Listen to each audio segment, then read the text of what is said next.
Hello बच्चों, पृष्ठीय क्षेत्रफल और आयतन चैप्टर से ऐसे प्रश्नों को हल करेंगे जो एग्ज़ाम के लिए काफ़ी इम्पोर्टेंट होगा।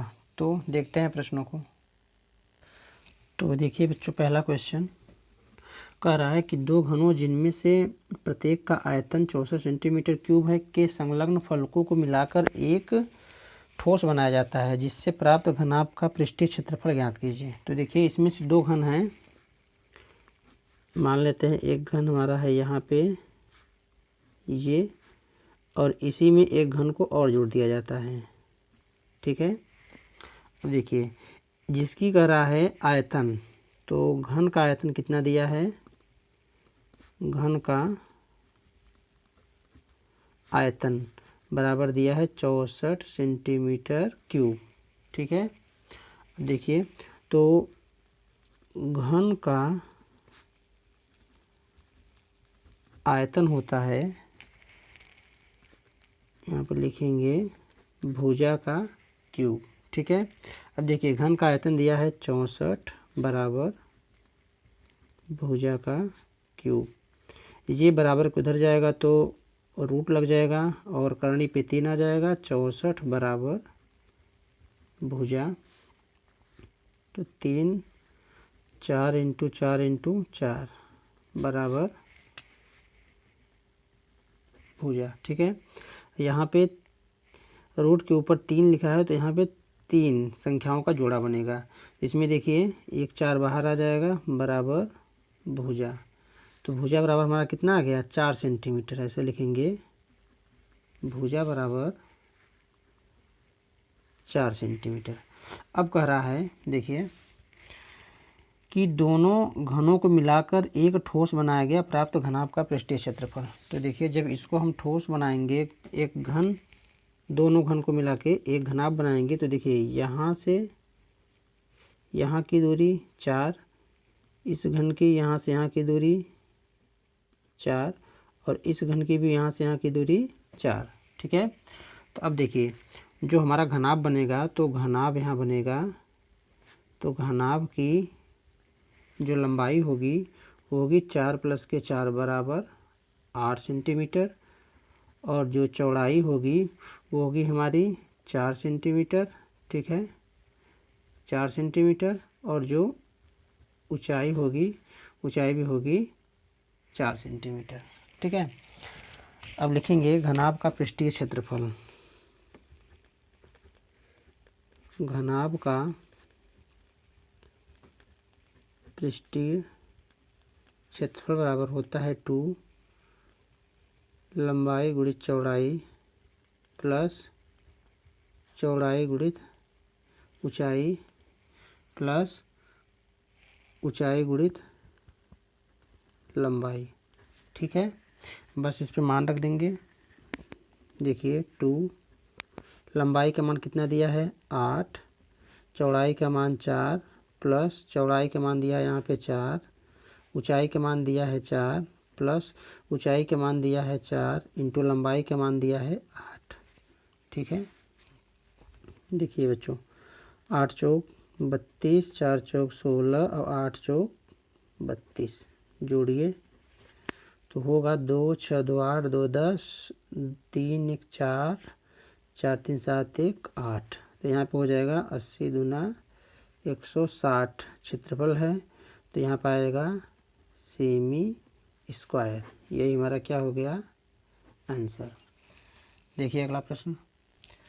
देखिए प्रश्न इसमें से 6वां प्रश्न देखिए, कर रहा है दवा का एक कैप्सूल एक बेलन के आकार का है, जिसके दोनों सिरों पर एक एक अर्धगोला लगा हुआ है। देखिए, ये बेलनाकार है और इनके सिरों पे 2 अर्धगोला लगा हुआ है। पूरे कैप्सूल की लंबाई, यहाँ से यहाँ तक की लंबाई 14 mm है और उसका व्यास 5 mm है। तो इसका पृष्ठीय क्षेत्रफल निकालना है। तो पहले चित्र से समझ लेंगे। देखिए बच्चों, क्वेश्चन नंबर 6। तो चित्र में देखिए, यहाँ कैप्सूल की लंबाई 14 mm दिया है और इसका व्यास दिया है 5 mm। तो इस चित्र में हम देख पा रहे हैं बीच वाला भाग एक बेलन की तरह दिख रहा है यहाँ से यहाँ तक, ये दोनों अर्धगोले का क्षेत्रफल प्लस बेलन का क्षेत्रफल, है ना। देखिए दिया कितना है इसमें,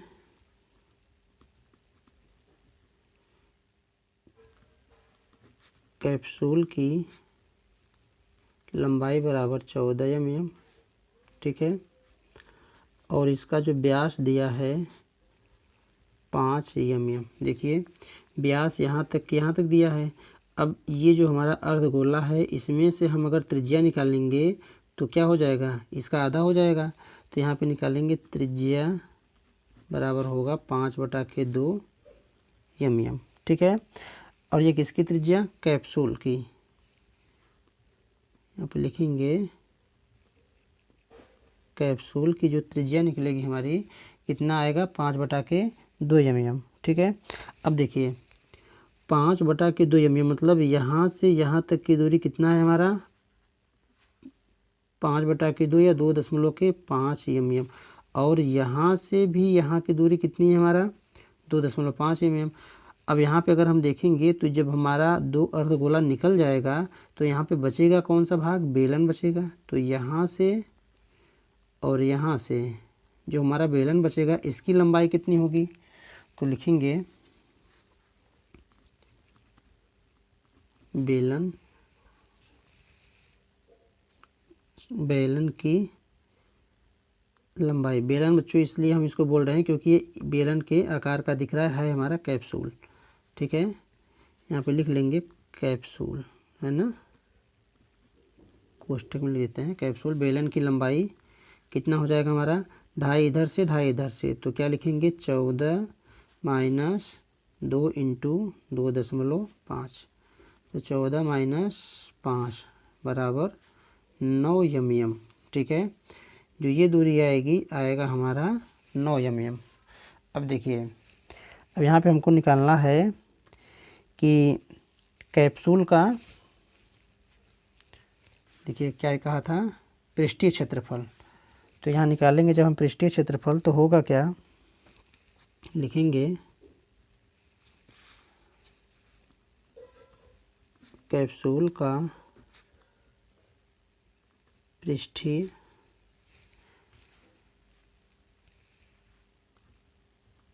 क्षेत्रफल बराबर क्या होगा, 2 अर्धगोले का क्षेत्रफल प्लस बेलन का क्षेत्रफल, ठीक है। तो लिखेंगे 2 × अर्धगोले का क्षेत्रफल और प्लस बेलन का क्षेत्रफल, ठीक है। अब देखिए 2 × 2πr² प्लस बेलन का क्षेत्रफल, तो बेलन का हो जाएगा 2πrh। देखिए यहाँ से अगर हम 2πr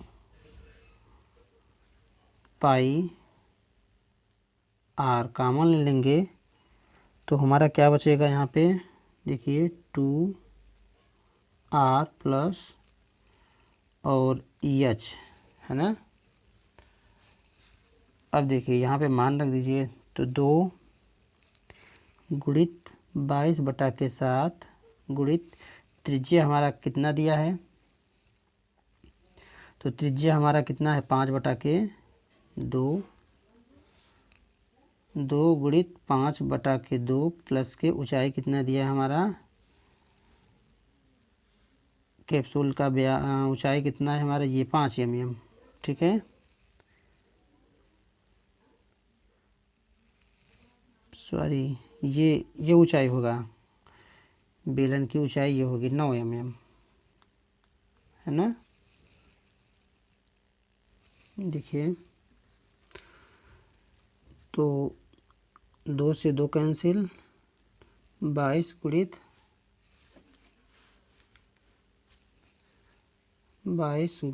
5/7 इंटू 9 और 5 14 हो जाएगा, है ना। यहाँ से काटेंगे 7 दूनी 14, तो 22 × 5 × 2, ठीक है।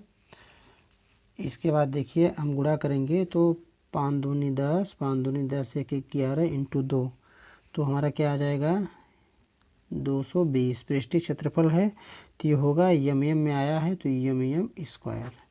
यही बच्चों हमारा हो जाएगा आंसर।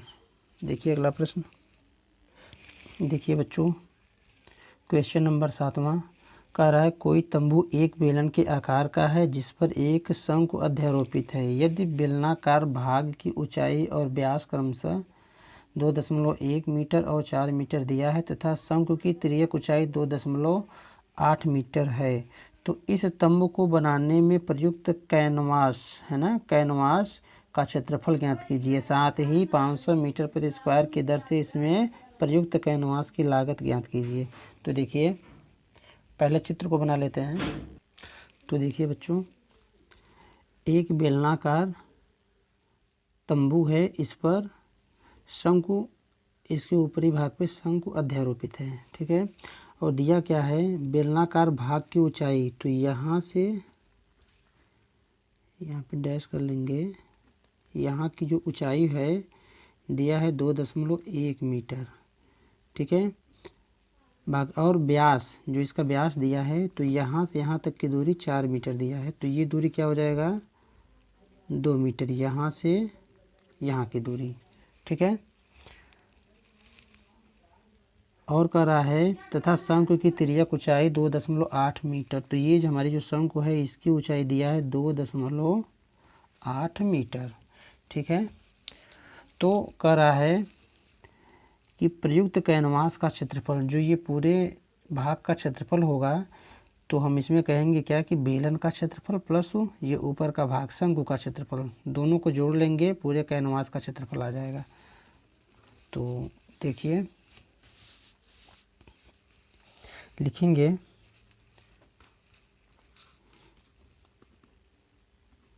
बेलन की जो ऊंचाई है, बेलन की ऊंचाई h बराबर कितना दिया है 2.1 मीटर, ठीक है। आगे हमारा दिया है व्यास 4 मीटर, त्रिज्या जो हमारा त्रिज्या होगा, त्रिज्या r बराबर 2 मीटर, क्योंकि व्यास दिया था 4 तो त्रिज्या होगा हमारा 2 मीटर। इसके बाद दिया है तिर्यक ऊंचाई, शंकु की तिर्यक ऊंचाई, तिर्यक ऊंचाई यल बराबर 2.8 मीटर, ठीक है बच्चों। अब हम लोग पूरे पृष्ठ का क्षेत्रफल निकालेंगे। लिखेंगे कैनवास का क्षेत्रफल होगा जो वो क्या होगा, शंकु का क्षेत्रफल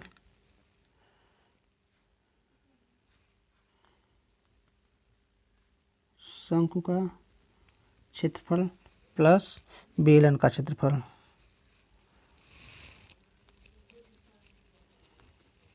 बेलन का पृष्ठीय क्षेत्रफल, ठीक है। तो देखिए शंकु का क्षेत्रफल क्या होता है, तो यहाँ पे देखिए शंकु का क्षेत्रफल होता है हमारा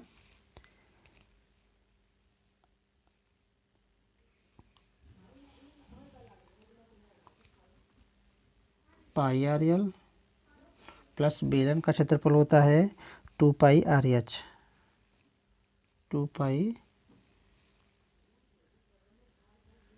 आर एच, ठीक है। अब देखिए पाई का मान हमको रखना है यहाँ पे 22/7, या पहले पाई हम कॉमन कर लेते हैं, पाई आर, तो बचेगा क्या हमारा यल प्लस 2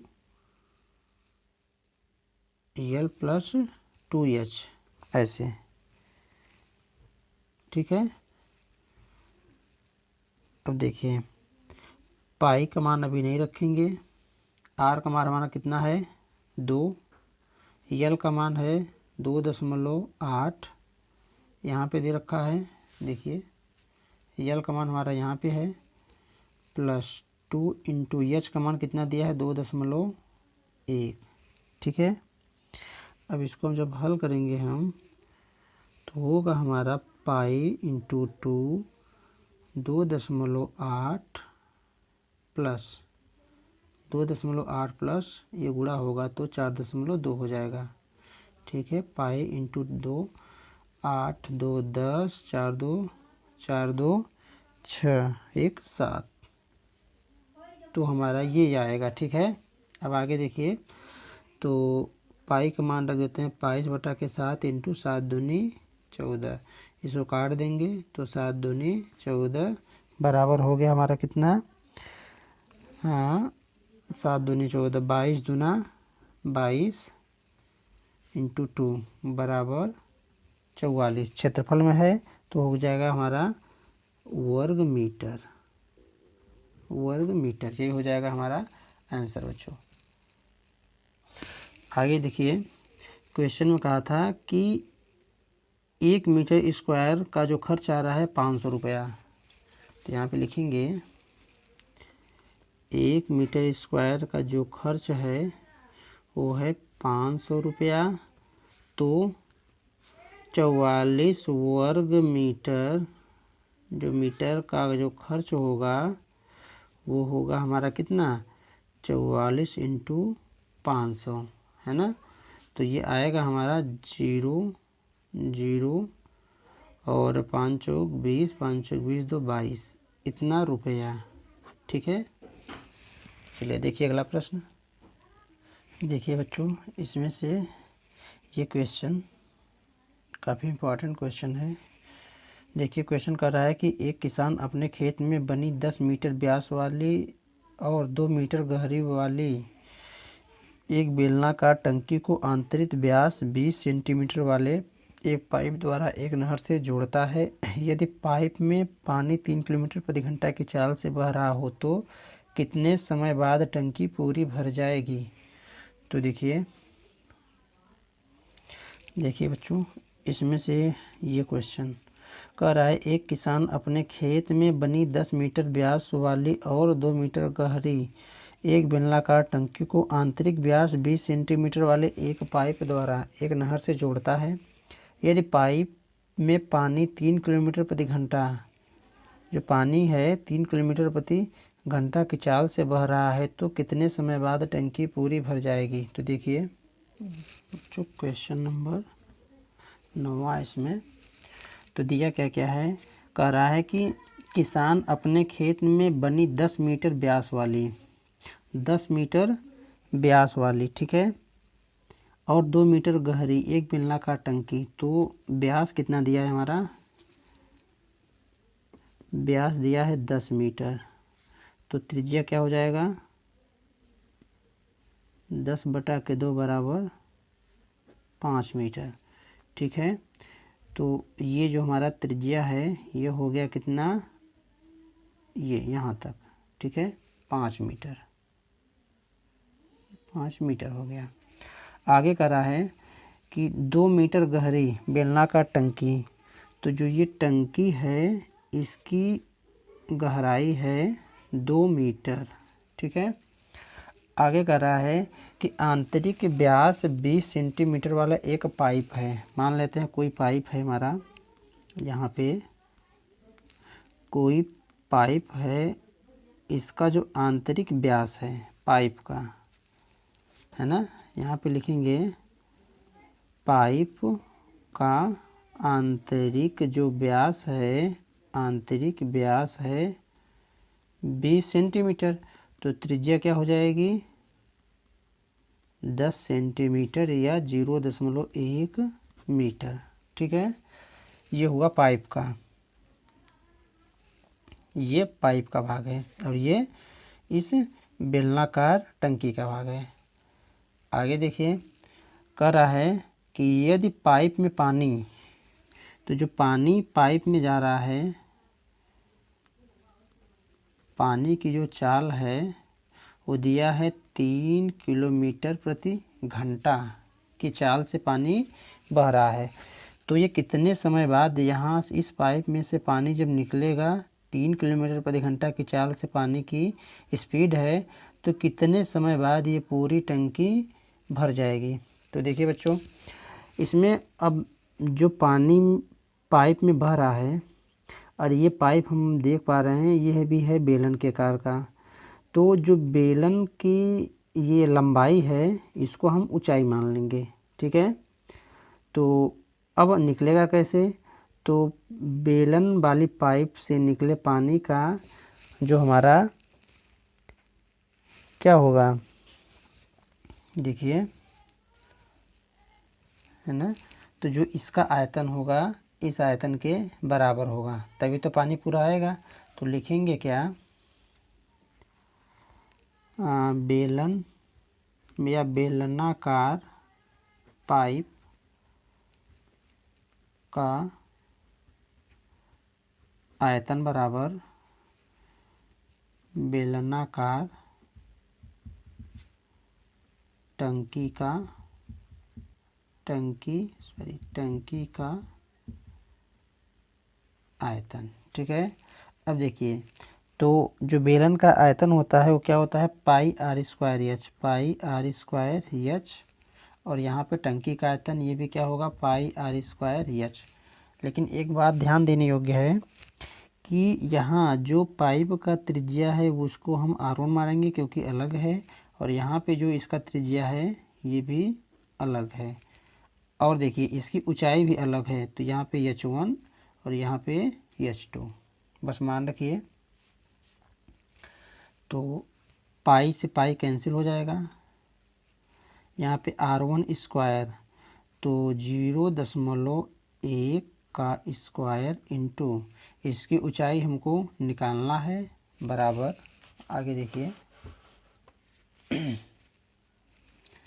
यहाँ R2 का मान तो 5 का स्क्वायर इंटू H का मान दिया है यहाँ पे 2, ठीक है बच्चों।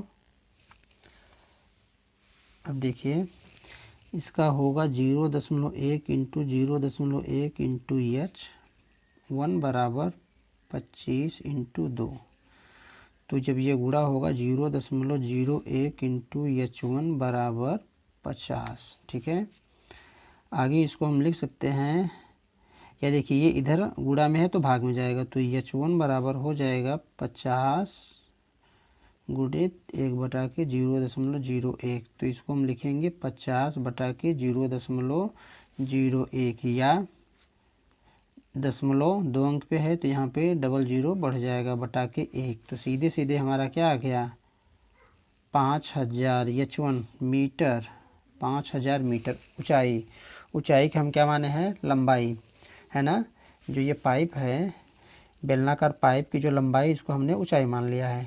तो यहाँ पे ऊंचाई कितना आ गया, 5000 मीटर। यहाँ पे लिखेंगे जो ऊंचाई है, ऊंचाई किसके बराबर हो जाएगी, अब हो जाएगी हमारे लंबाई के बराबर हो जाएगी, ठीक है। अब देखिए तो लंबाई कितना निकल के आया, 5000 मीटर। इसको बनाने लगे किलोमीटर में, तो 5000 में 1000 से भाग दे देंगे, ठीक है। तो ये क्या हो जाएगा, किलोमीटर में, ये कैंसिल, 5 किलोमीटर। अब दिया था क्या, पानी की चाल दिया था 3 किलोमीटर प्रति घंटा, और यहाँ पे हमारा पाइप की ऊंचाई नहीं मालूम था, तो पाइप की ऊंचाई मतलब पाइप की लंबाई मिल गया 5 किलोमीटर की। अब लिखेंगे तो चाल बराबर दूरी बटा के समय, हमको समय निकालना है बच्चों। तो समय बराबर हो जाएगा, समय बराबर दूरी बटा के चाल, ठीक है बच्चों। तो दूरी कितना है हमारा, 5 किलोमीटर, चाल कितना था, 3। अब ये हो गया हमारा किस में निकलेगा, घंटा में, ठीक है। तो 5/3 घंटा, या 5/3 इंटू 60 से गुणा कर देंगे तो ये मिनट में आ जाएगा, है ना। तो 3 दूनी 6, है ना, 5 गुणित 20 बराबर 100 मिनट। इसका मतलब जो हमारा टंकी भरेगा, ये जो हमारा बेलनाकार टंकी भरेगा, कितने मिनट भरेगा, 100 मिनट, 100 मिनट या 1 घंटा 40 मिनट में। ये हमारा हो जाएगा आंसर बच्चों। तो बच्चों इस प्रकार इस क्वेश्चन को हम सॉल्व कर लेंगे, ठीक है। इसमें केवल एक बात ध्यान देने की है कि जो यहाँ पे पाइप की लंबाई है, यहाँ पे पाइप की लंबाई हमको दिया नहीं है, ठीक है। तो ये पानी की चाल दिया था 3 किलोमीटर प्रति घंटा के हिसाब से। तो यहाँ पे 3 किलोमीटर मतलब यहाँ पे हम लंबाई को ही ऊंचाई मान लेंगे। ठीक है, तो बच्चों ऐसे प्रश्नों को हम इस प्रकार से सॉल्व कर लेंगे। अगर वीडियो पसंद आया हो तो लाइक और चैनल को सब्सक्राइब ज़रूर करें। मिलते हैं अगले वीडियो में।